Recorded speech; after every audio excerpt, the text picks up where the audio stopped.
Baik, Assalamualaikum warahmatullahi wabarakatuh. Perkenalkan, nama saya Dandi Prasetyo, NIM 2164101128. Di sini saya akan menjelaskan konsep dasar sistem.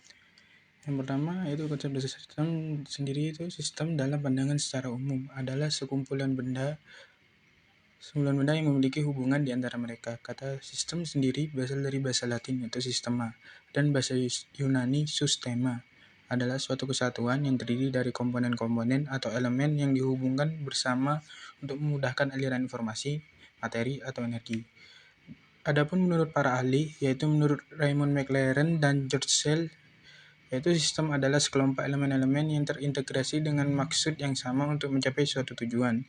Yang kedua, menurut Robert J. Mudrick dan kawan-kawan, sistem adalah seperangkat elemen yang membentuk kegiatan suatu prosedur atau bagian pengolahan yang mencari suatu tujuan atau tujuan-tujuan bersama dengan mengoperasikan data dan atau barang pada waktu rujukan tertentu untuk menghasilkan informasi dan atau energi dan atau barang.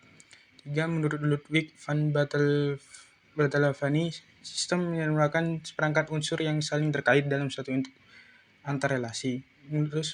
Menurut Anatole Rapport, yaitu sistem adalah suatu kumpulan kesatuan pada perangkat hubungan satu sama lain. Adapun karakter sistem 1, tujuan sistem yaitu tujuan sistem merupakan target atau sasaran akhir yang ingin dicapai oleh suatu sistem. Menurut Azor Susanto 2002, tujuan sistem merupakan target atau sasaran akhir yang ingin dicapai oleh suatu sistem. Agar supaya target tersebut bisa tercapai, maka target atau sasaran tersebut harus diketahui terlebih dahulu ciri-ciri atau kriterianya. Yang kedua, batas sistem. Menurut Azhar Susanto, batas sistem merupakan garis abstraksi yang menunjukkan ruang lingkup dari sistem tersebut. Batas yang mampu bahan ajar sistem informasi manajemen dibayangkan oleh seorang akan sangat berbeda dengan batas sistem yang sebenarnya dalam dunia nyata. Yang ketiga, subsistem. Subsistem merupakan komponen atau bagian dari suatu sistem. Subsistem ini bisa fisik atau abstrak.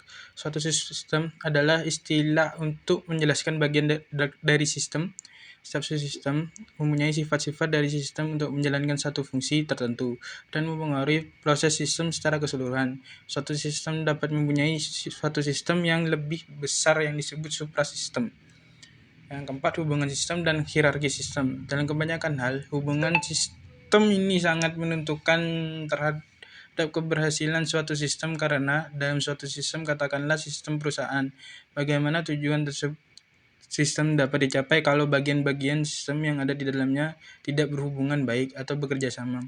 Jadi hubungan sistem adalah hubungan yang terjadi antara subsistem dengan subsistem lainnya yang setingkat atau setara subsistem dengan sistem yang lebih besar. Ada dua macam hubungan sistem, yaitu hubungan horizontal dan hubungan vertikal. Hubungan horizontal sendiri itu hubungan yang menggambarkan suatu hubungan antara subsistem dengan subsistem yang lain. Hubungan vertikal yaitu hubungan dalam kebanyakan hal. Hubungan sistem ini sangat menentukan terhadap keberhasilan suatu sistem. Karena dalam suatu sistem menentukan bagaimana tujuan sistem dapat dicapai kalau bagian-bagian sistem yang ada di dalamnya tidak berhubungan baik atau bekerja sama. Karakteristik sistem. Maksudnya sistem input. Input merupakan segala sesuatu yang masuk ke dalam suatu sistem. Input dapat berupa energi manusia, data, modal, bahan baku, layanan, informasi, dan lainnya. Menurut Azhar Susanto, input ini merupakan pemicu bagi sistem untuk melakukan proses yang diperlukan. Input dapat diklasifikasi ke dalam 3 kategori, yaitu serial input, probable input, dan feedback input. Maksudnya yaitu serial input merupakan input yang diperoleh sebagai hasil atau output sistem sebelumnya. Yang kedua, probable input merupakan potensial input yang dapat digunakan oleh suatu sistem harus menentukan input mana yang sesuai untuk menghasilkan output yang lain. Yang ketiga, feedback input merupakan bagian output dari sistem yang sama. Yang kontrol feedback input ini dikelompokkan menjadi 2 kelompok, yaitu negative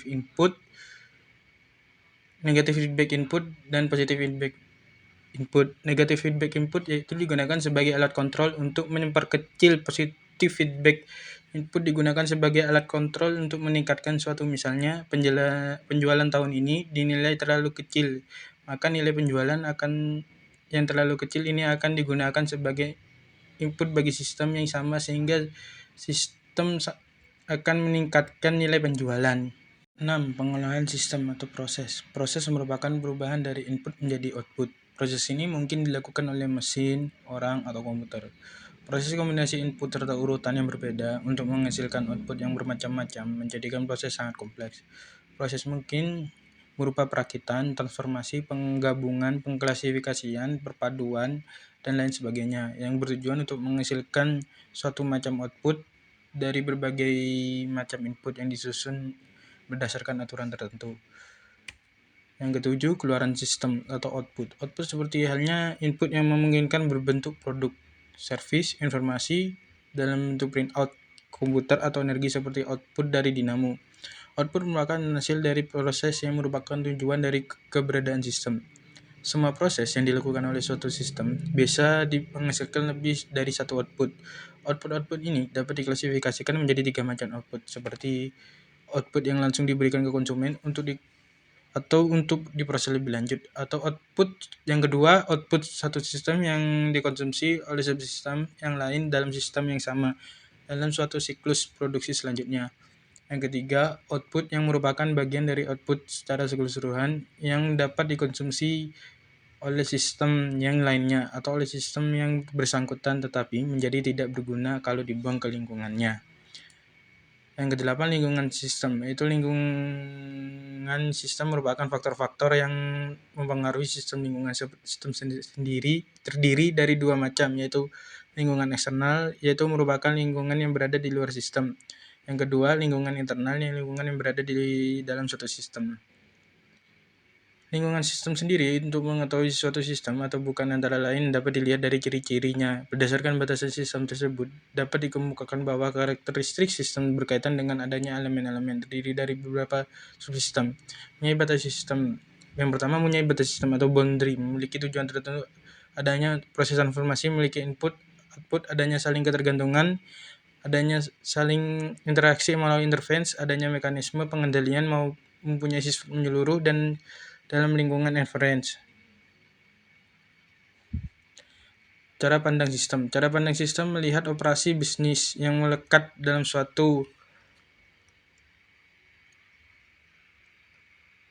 lingkungan yang lebih luas. Cara pandang sistem bermanfaat ini. Yang pertama, mencegah manajer tidak tersesat. Yang kedua, menyadari perlunya memiliki tujuan yang baik. Yang ketiga, menekan pentingnya kerjasama semua bagian dalam organisasi, menekankan pentingnya kerjasama bagian dalam organisasi melalui keterkaitan berorganisasi dalam lingkungannya, memberikan penilaian yang tinggi pada informasi umpan balik yang hanya dapat dicapai dengan cara sistem tertutup. Ada terus klasifikasi sistem.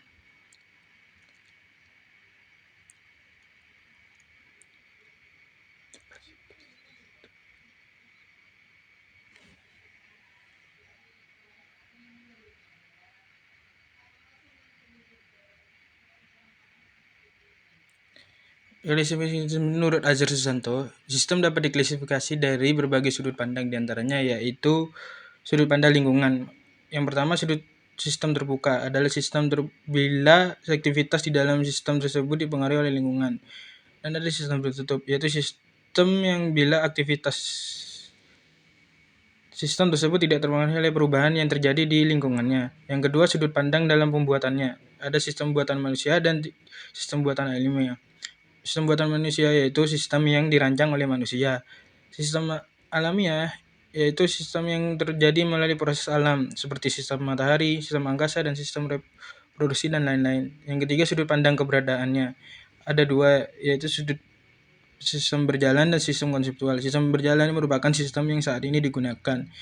Yaitu sistem konseptual, yaitu adalah sistem yang menjadi harapan atau masih di atas kertas bila kita merancang suatu sistem dari sistem yang belum diterapkan. Yang keempat yaitu sudut pandang kesulitan. Sistem ada 2, yaitu sistem sederhana dan sistem kompleks. Sistem sederhana adalah sistem yang memiliki sedikit lingkatan subsistem atau komponen serta hubungan antara mereka sangat sederhana.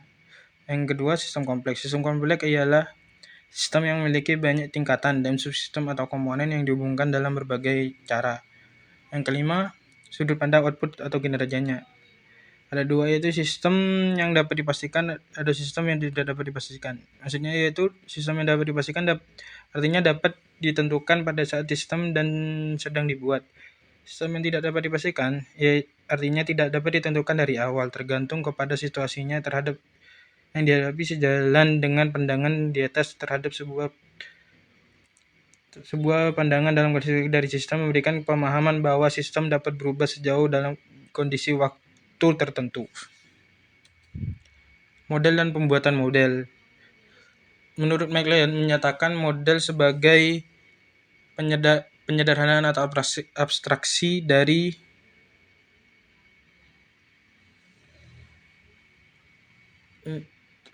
suatu model yang dibentuk oleh mewakili sejumlah objek atau entitas yang, sedangkan Wilson menyatakan model sebagai eksplisit pemahaman dapat dinyatakan dalam bentuk matematik, simbol, kata-kata, tapi yang penting di sini adalah menjelaskan suatu entitas atau proses tersebut.